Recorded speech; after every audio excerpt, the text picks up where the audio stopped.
In a distant future, humanity had finally unlocked the secrets of faster-than-light travel.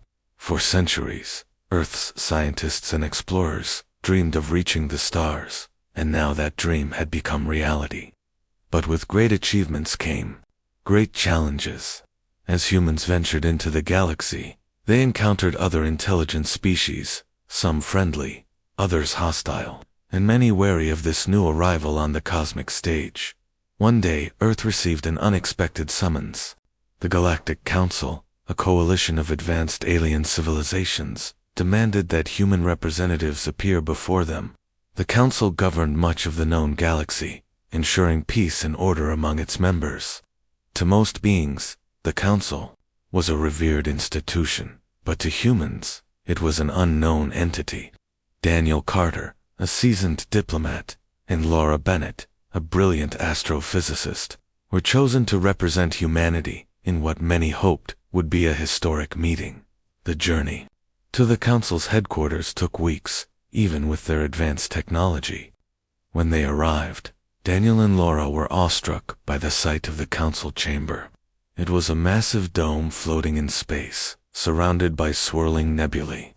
Inside, delegates from dozens of alien species sat in tiered rows, their forms ranging from humanoid to utterly unrecognizable. At the center stood the Council's leader, a towering being known as Zorath, whose shimmering exoskeleton reflected light like polished silver dot. Daniel stepped forward, his voice steady despite the overwhelming setting. "We come in peace," he began, seeking friendship and cooperation with the peoples of the galaxy. His words echoed through the chamber, met with silence. Then Zorath spoke, his deep voice resonating like rolling thunder. "Your arrival has disrupted the balance we have worked millennia to maintain. Your rapid expansion, your disregard for galactic law, you are a threat." Laura tried to explain. "We're still learning. We didn't mean to cause harm. Give us a chance to prove ourselves." But Zorath was unmoved. He gestured toward a holographic display, showing images of human colonies encroaching on protected regions of space. Other species whispered among themselves, some nodding in agreement with Zorath, others looking uneasy. The hearing lasted hours, but the outcome was inevitable. By unanimous vote, the Council declared humanity unfit to join galactic society. Their punishment, banishment.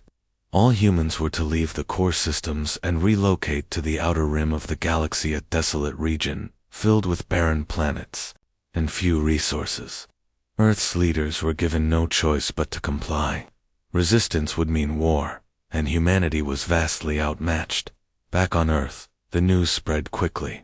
People gathered in streets and squares, watching broadcasts of Daniel and Laura returning home with grim expressions. Some cried, others shouted in anger, and a few simply sat in stunned silence. Governments scrambled to prepare for the mass exodus. Ships were hastily retrofitted to carry as many people as possible, while engineers worked around the clock to ensure basic survival equipment was ready. As the first wave of ships departed Earth, carrying millions into the unknown, emotions ran high. Families clung to each other, unsure if they'd ever see their homeworld again. Among the passengers was Alex Monroe, a young engineer who refused to give up hope. Sitting beside him was Rachel Dawson, a biologist determined to make the best of their situation. Both knew the road ahead would be difficult, but neither could shake the feeling that this wasn't the end. It was just the beginning. The last view of Earth faded into the distance as the fleet entered hyperspace. Humanity had been cast out, but somewhere in the hearts of those aboard the ships, a spark remained, a spark that whispered, "We will survive. We will adapt. And one day, we will rise again." The journey to the outer rim of the galaxy was long and grueling. The ships carrying humanity's exiles traveled for months, their engines straining under the weight of so many lives. Supplies dwindled, tempers flared, and the harsh reality of their situation began to sink in. When they finally arrived at their destination, a cluster of barren planets orbiting a dim red star, hope felt like a distant memory. One of these planets, designated Haven 7, became the primary settlement site. Its rocky surface and thin atmosphere offered little comfort, but it was the best option available.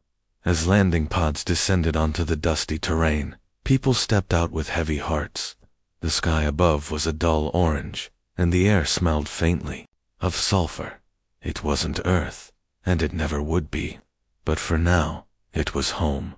Among the settlers were Alex Monroe and Rachel Dawson, two individuals determined to make the most of their new reality. Alex, an engineer by trade, immediately set to work building shelters. Using materials scavenged from the ships, he designed simple huts that could withstand the planet's frequent dust storms. Rachel, meanwhile, focused on finding ways to grow food. She collected soil samples and tested them endlessly, searching for any trace of nutrients that might support plant life. Life on Haven 7 was hard, but not without moments of hope. Children played among the makeshift buildings, their laughter cutting through the gloom. Artists painted murals on the walls of the shelters, turning drab metal into vibrant works of art. And every night, as the twin moons rose over the horizon, people gathered around campfires to share stories of Earth-blue skies, the green forests, and the oceans that stretched endlessly. But not everyone shared this resilience. Some settlers grew bitter, angry at the Galactic Council, and frustrated with their leaders for agreeing to the exile. Ethan Brooks, a former soldier turned mechanic, emerged as one of these voices. Tall and broad-shouldered, with sharp features and piercing eyes, Ethan had a way of commanding attention. He believed humanity shouldn't have accepted its fate so easily. "We didn't do anything wrong," he often said during impromptu gatherings. "They're afraid of us because we're strong. We adapt. We survive." His words struck a chord with many. Slowly, a small group of settlers began meeting in secret, discussing what they could do to change their circumstances. They called themselves the Resistance, though for now, their actions were limited to spreading dissent and hoarding supplies. Among them was Emily Shaw, a former diplomat who had once worked alongside Daniel Carter. Unlike Ethan, Emily was cautious, preferring quiet strategy over bold declarations. Yet she too believed that humanity deserved better than this desolate rock. As weeks turned into months, tensions between the settlers grew. Those who supported Ethan's ideas clashed with those who wanted to focus solely on survival. Arguments broke out in the communal areas, and some families even moved their shelters to avoid conflict. Despite these divisions, there was one thing everyone agreed on. Haven 7 was only temporary. Whether through diplomacy or defiance, humanity needed a way forward. One day, while exploring a nearby canyon, Alex and Rachel stumbled upon something extraordinary. Hidden beneath layers of rock and sand were strange marking symbols carved into stone that glowed faintly when touched. At first they thought it might be natural, but closer inspection revealed patterns too precise to be random.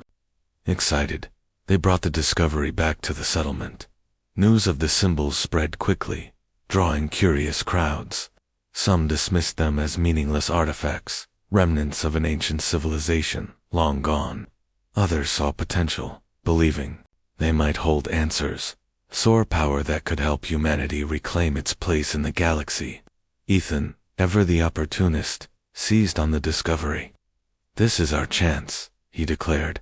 "If we can unlock whatever secrets are here, we won't just survive, we'll thrive."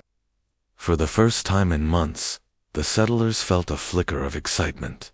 Whatever lay ahead, one thing was clear. Haven 7 held more than just hardship.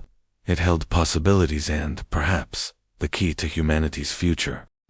The discovery of the glowing symbols beneath the canyon sparked a wave of curiosity and debate among the settlers. Word spread quickly, and soon groups of people began venturing out to see the markings for themselves. Some came with tools, hoping to dig deeper, while others simply stared in awe at the strange patterns etched into the stone. The symbols seemed to pulse faintly, as if alive, and no one could explain how or why they glowed. Ethan Brooks wasted no time capitalizing on the discovery. Standing near the edge of the excavation site, he addressed a growing crowd. "This isn't just some old relic," he said, his voice firm and commanding. "This is proof that we're not alone here. Someone or something was here before us, and if they left behind technology, it could be ours to claim." His words ignited a mix of excitement and unease. While many agreed with Ethan's vision, others worried about the risks of tampering with alien artifacts. Rachel Dawson was one of the skeptics. As a biologist, she approached the symbols with careful precision, documenting every detail. She noticed that the patterns resembled circuitry, suggesting they might be part of a larger system buried underground. Alex Monroe shared her cautious optimism. Together, they worked tirelessly to uncover more of the structure, digging deeper into the canyon floor. Their efforts paid off when they unearthed what appeared to be a control panel embedded in the rock. The panel was unlike anything humanity had ever seen. Its surface shimmered like liquid metal, and when touched, it emitted a soft hum. Jake Harper, a former soldier who had joined the excavation team, hesitated before pressing his palm against it. To everyone's astonishment, the panel lit up, projecting holographic images into the air. The images showed complex diagrams, maps, and schematics all written in an unfamiliar language. News of the holograms brought even more settlers to the site. Among them was Emily Shaw, who had been quietly observing the growing unrest in the community. She approached Rachel and Alex, her expression serious. "We need to be careful," she warned. "If this is advanced alien technology, we don't know what activating it might do. It could help us soar. It could make things worse." Despite Emily's caution, Ethan saw an opportunity. He believed the schematics held the key to building weapons capable of challenging the Galactic Council. "Think about it," he urged the crowd. "With this kind of power, we can fight back. We can take back what's rightfully ours." His speech drew cheers from some, but others remained hesitant, unsure if humanity was ready to confront such a formidable enemy. Tensions between the two factions grew. Those loyal to Ethan began organizing patrols around the excavation site, claiming it as their territory. Meanwhile, Rachel and Alex continued their research, determined to understand the symbol's purpose before making any rash decisions. They spent hours analyzing the holograms, piecing together fragments of the alien language. Slowly, they began to decipher its meaning. What they discovered was both thrilling and terrifying. The schematics outlined designs for advanced energy cores devices, capable of powering entire cities, or, with modifications, devastating weapons. But the instructions were incomplete, leaving gaps that required creative problem-solving. Alex suggested reverse engineering parts from the settlers' ships, while Rachel proposed using local materials to fill in the missing components. As work progressed, Mia Lopez, a skilled pilot who had become close friends with Jake, voiced her concerns. "Even if we figure this out," she said during a late-night meeting, "we're talking about starting a war. Do we really want to go down that path?" Her question hung in the air, unanswered. Everyone knew the stakes were high, but few could agree on the best course of action. In the end, the decision fell to Ethan, with growing support from the settlers. He declared that construction would begin immediately. Using the schematics as a guide, teams set to work assembling the first prototype device. It was a risky move, one that divided the community further. Yet amid the chaos, a sense of purpose emerged. For the first time since their exile, humanity had a goal, a chance to rise above despair and reclaim its destiny. But as the settlers labored under the dim orange sky, none could predict the consequences of their actions. The symbols had awakened, something ancient, something powerful. And deep within the canyon, hidden beneath layers of rock and time, the true nature of the artifact waited to reveal itself.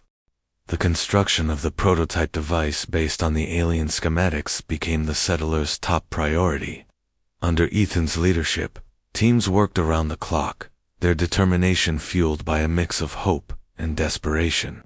Alex Monroe lead the engineering efforts, using salvaged parts from the ships and raw materials gathered from Haven 7's surface.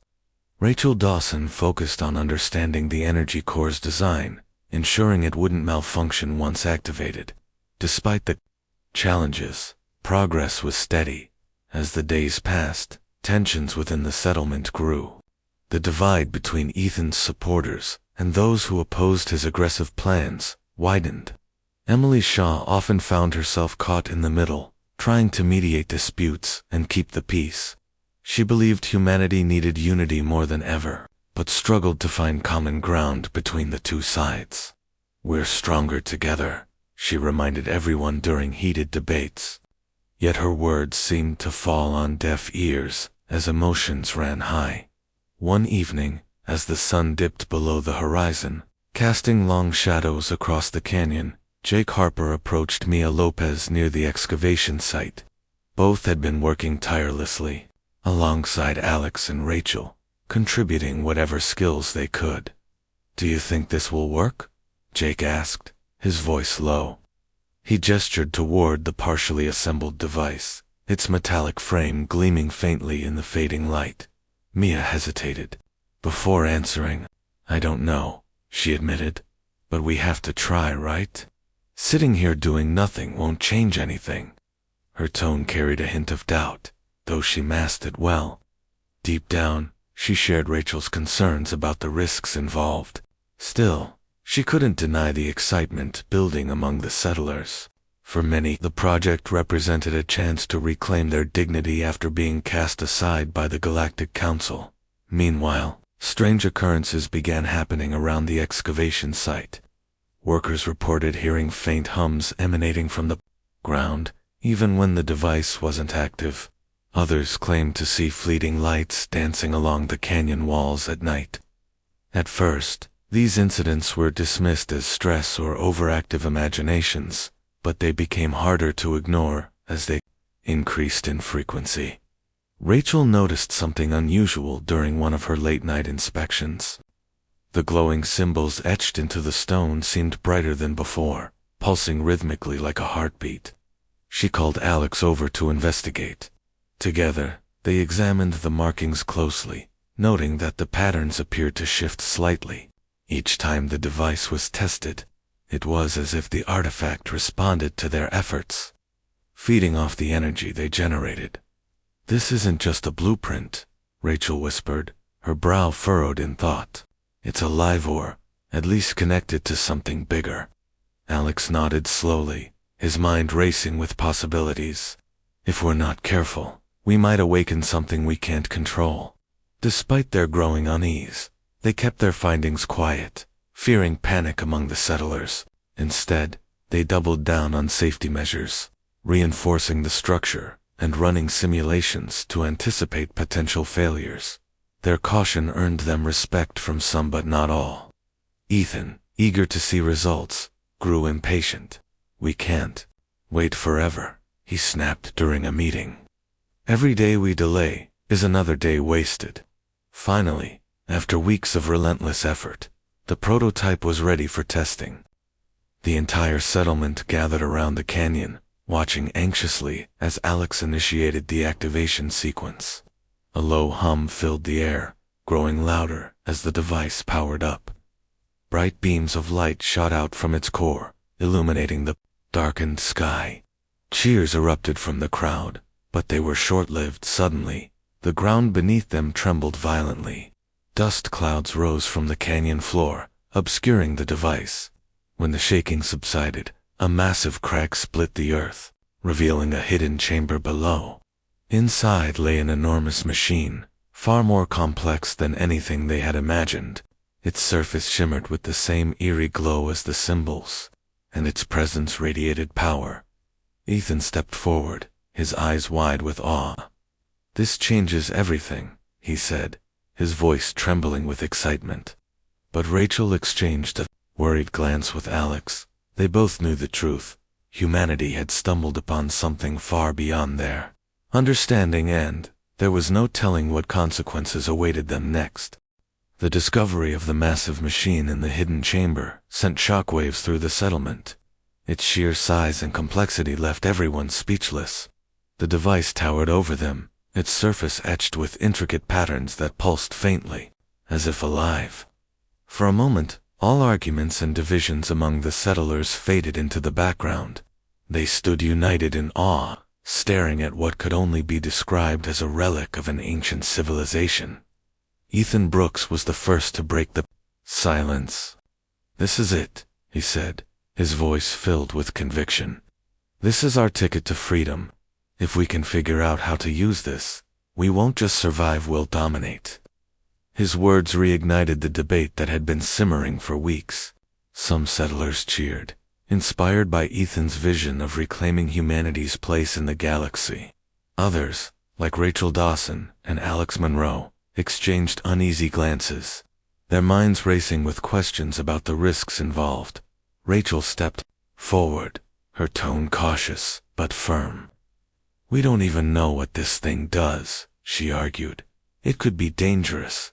We need to study it before we do anything else." Her plea fell on deaf ears for many, especially those who had grown tired of living in fear and uncertainty. Ethan dismissed her concerns with a wave of his hand. "We didn't come all this way to sit around and analyze symbols," he shot back. "We need action." Despite the tension, work began immediately to examine the machine. Alex led a team of engineers and technicians, carefully inspecting every inch of its structure. They discovered panels that responded to touch, lighting up with glowing runes when activated. These runes matched the language seen in the holograms, confirming the connection between the artifact and the schematics they had been working on. Slowly, pieces of the puzzle started coming together. Meanwhile, Jake Harper and Mia Lopez volunteered to explore the newly exposed chamber. Armed with flashlights and tools, they descended into the depths, searching for clues about the machine's purpose. The air inside was cool and damp, carrying a faint metallic scent. As they moved deeper, they found walls covered in carvings depicting beings unlike any species they had encountered before. The images showed these beings harnessing energy from stars, reshaping planets, and battling colossal creatures. "This must have belonged to whoever built this place," Mia murmured, running her fingers over the carvings. "But where did they go? And why did they leave this behind?" Jake shook his head, his expression grim. "Maybe they got too greedy, pushed things too far." His words lingered in the silence, a sobering reminder of the dangers ahead. Back at the surface, Emily Shaw worked tirelessly to keep the peace. She organized meetings between the factions, urging cooperation rather than conflict. "We're stronger together," she reminded them again and again. "If we split now, we'll lose everything." Her efforts earned some grudging respect, but the divide remained. As days turned into weeks, progress on understanding the machine accelerated.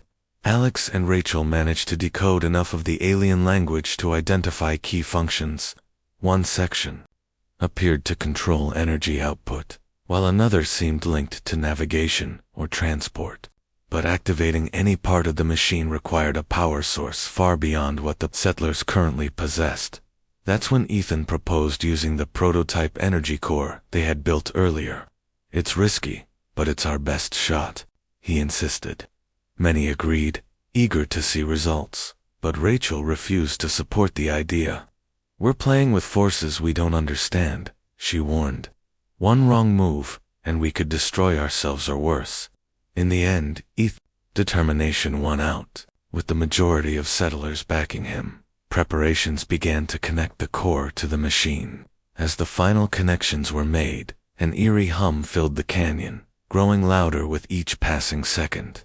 The settlers gathered once more, their faces reflecting a mix of hope and dread. When the machine roared to life, beams of light shot skyward, piercing the clouds above. For a brief moment, it felt like humanity had tapped into something extraordinary, a power capable of changing their destiny. But deep within the machine, something stirred. A low rumble echoed through the chamber, followed by a series of clicks and whirs. Whatever they had awakened wasn't done revealing itself, and no one knew what would happen next.